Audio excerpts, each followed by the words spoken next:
Assalamualaikum warahmatullahi wabarakatuh. Perkenalkan, nama saya Ada Apriani, Prodi THP, STK 119001. Nah, di sini saya akan menjelaskan mengenai materi enzim. Nah, enzim merupakan senyawa protein yang membantu proses metabolisme di dalam tubuh. Nah, kemudian di sini saya akan menjelaskan mengenai struktur enzim. Nah, di sini enzim itu terdiri atas dua komponen, yakni bagian pro atau apoenzim dan bukan bagian dari protein atau gugus protestik. Nah, di sini apoenzim tersusun atas protein dan mudah berubah tergantung dari faktor lingkungan, misalnya pH dan suhunya. Nah, sedangkan gugus protestik adalah gugus yang tidak aktif. Nah, di sini zat ini terdiri dari unsur logam seperti besi, mangan, magnesium, atau natrium yang disebut dengan kofaktor. Nah, dengan adanya enzim, metabolisme akan berlangsung dengan cepat karena menurunkan energi atau aktivitas yang diperlukan untuk berlangsungnya reaksi tersebut. Nah, tanpa adanya enzim juga dalam tubuh, reaksi metabolisme dalam tubuh kita akan berlangsung sangat lambat.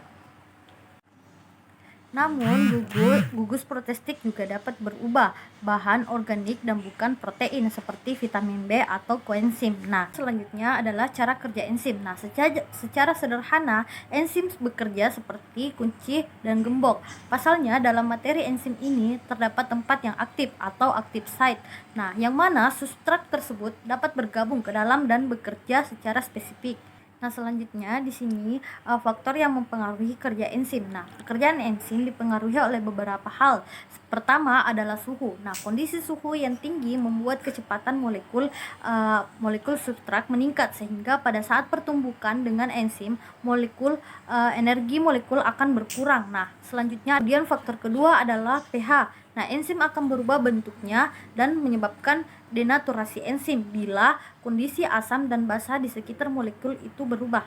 Nah, yang ketiga adalah aktivator dan inhibitor. Nah, dengan adanya molekul aktivator, kerja enzim akan jauh lebih mudah, sedangkan inhibitor adalah molekul yang menghambat ikatan enzim dan substratnya. Nah, kemudian faktor terakhir adalah konsentrasi enzim dan substrat. Besaran konsentrasi enzim dan substrat mempengaruhi kecepatan reaksi. Semakin besar konsentrasi enzim, maka semakin cepat pula reaksi yang berlangsung. Nah, itu saja yang sempat saya jelaskan. Mohon maaf bila banyak kekurangan. Wabillahi taufiq wal hidayah. Wassalamualaikum warahmatullahi wabarakatuh.